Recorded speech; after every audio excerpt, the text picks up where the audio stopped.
다단계 사기꾼, 그래서 12년형을 선고받고 복역 중인 주수도 전 회장이 출소를 3개월 앞두고 또 옥중에서 사기를 벌였는데 그 금액이 대단합니다. 사건의 전말 함께 보시죠.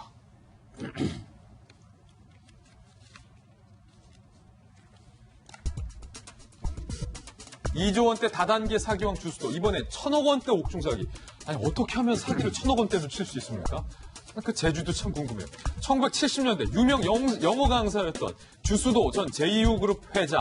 지난 2007년에 다단계 사기로 무려 9만 명에게, 저 때도 대단했네, 2조 원대 사기를 쳐서 12년째 현재 수감 중입니다. 그런데 만기 출소를 3개월 앞두고 감옥 안에서 다른 사기 행각을 벌여서 벌미가 잡혔어요.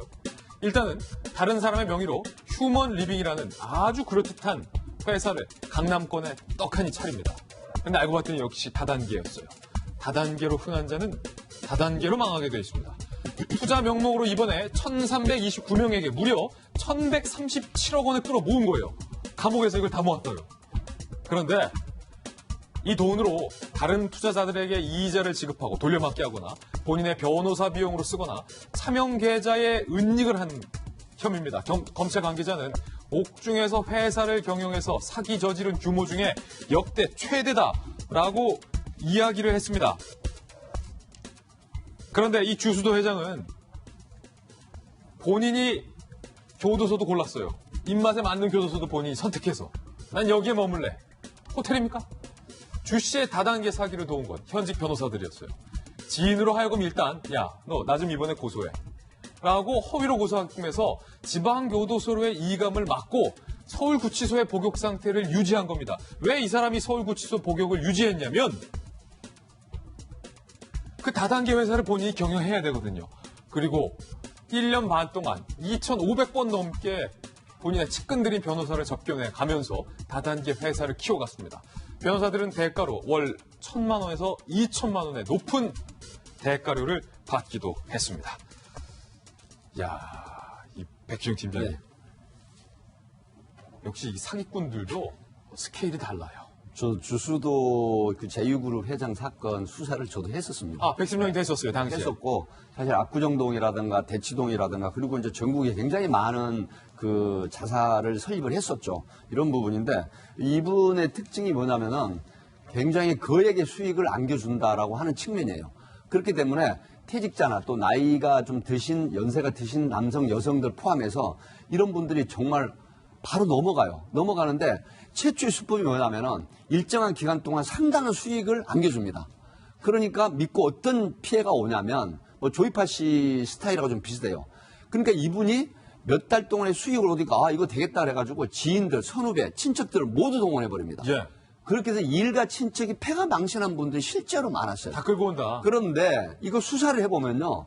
전부 가지치기 꼬리자르기 형태로 주수도 씨는 수사에서 제외되는 경우가 굉장히 많았어요. 제가 2000년대에 수사를 했을 때도. 근데 왜 그러냐면 철저하게 자문을 받아가지고 꼬리자르기 수법을 해서 역할을 줘버립니다. 그러면 책임을 그 대리 사장이나 대리 대표가 다 지고 넘어가요. 그리고 구속이 되는데 또 이제 일선에서 보면 사후에 수사를 굉장히 잘해줍니다.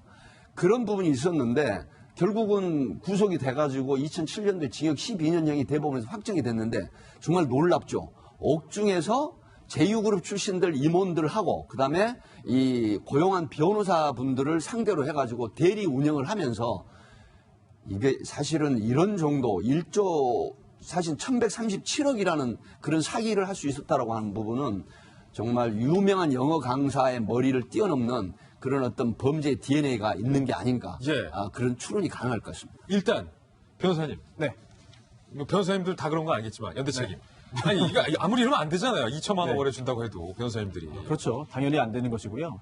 근데 뭐 2천만 원 큰 돈이지만 한 달에 2천만 원 받자고 정말 변호사 면허를 걸고 인생을 걸고 이런 행위를 했을까? 저는 그렇지 않을 가능성도 있어 보여요. 더 있을 거다. 그래서 뭐가. 실제로 좀 보도에 따르면 이런 행위를 하는 대가로 옥중 사기 행각을 돕는 대가로 회사 지분을 받았다. 그렇다면 이거는 한 달에 뭐 1,000만 원, 2천만 원의 고정적인 수입뿐만 아니라 이 회사가 정말 뭐 불법적인 회사입니다만 그걸 통해서 크게 성장을 한다면 어마어마한 이익을 얻을 수 있는 상황이었거든요. 그런 부분까지도 고려를 한 것 같은데 이번에 다 구속됐어요, 변호사들. 예. 그래서 이제 처벌을 기다리고 있습니다. 재판 받아서.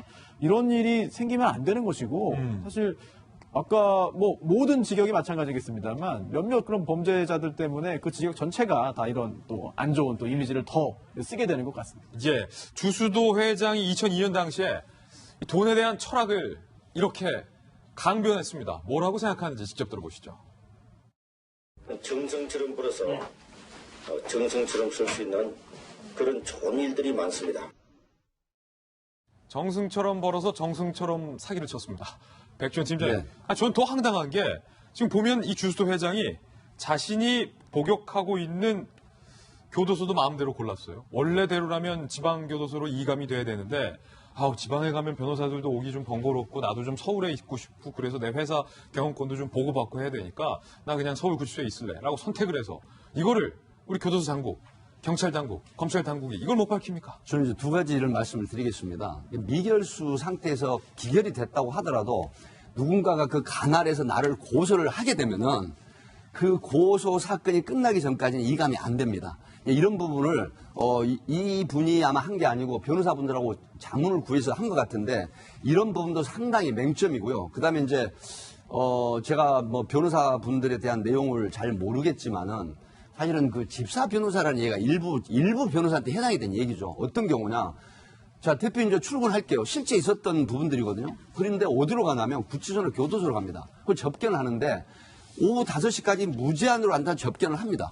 이렇게 돼서 이제 항제 그 수감 생활을 하는 분들이 있는데, 자, 주수도시 같은 경우도 1년 반이죠. 이 계산해 보니까 545일 동안 2,500번의 접견을 했어요. 와. 일반인들이라면 상상도 할 수 없는 거죠. 그렇죠. 이런 그 변호인이 무제한 접견할 수 있는 걸 이용을 해가지고 사실 수감 생활을 안 하는 거예요. 예. 거의. 그래서 이런 정말 창살 없는 감옥이지만 창살 없는 감옥 형태의 수감 생활을 한단 말이죠. 생각을 해보십시오. 545일 동안 2,500번이면 하루에 5번 이상의 접견 내지는 종일 앉아 있었다는 거예요. 그러네요. 이런 측면이 그래서 무전유죄, 유전무죄, 무권유죄, 유권무죄 이런 얘기가 지금도 횡행하고 있죠. 명언이네요. 이런 부분들에 대한 것은 이 법무부라든가 사실은 이 법의 개정을 통해서 공평성 있고 형평성 있는 그런 어떤 일반적인 접견을 허용을 해야 되는 게 아닌가. 물론 변호사분들의 업무라는 게 있기 때문에 적어도 일정한 정도는 좀 제재를 해야 되는 게 아닌가 하는 게 상당한 여론인 것 같습니다. 예, 법 위에서 법을 갖고 놀았던 주수도 회장도 하지만 결국에는 덜미를 잡혔다는 겁니다.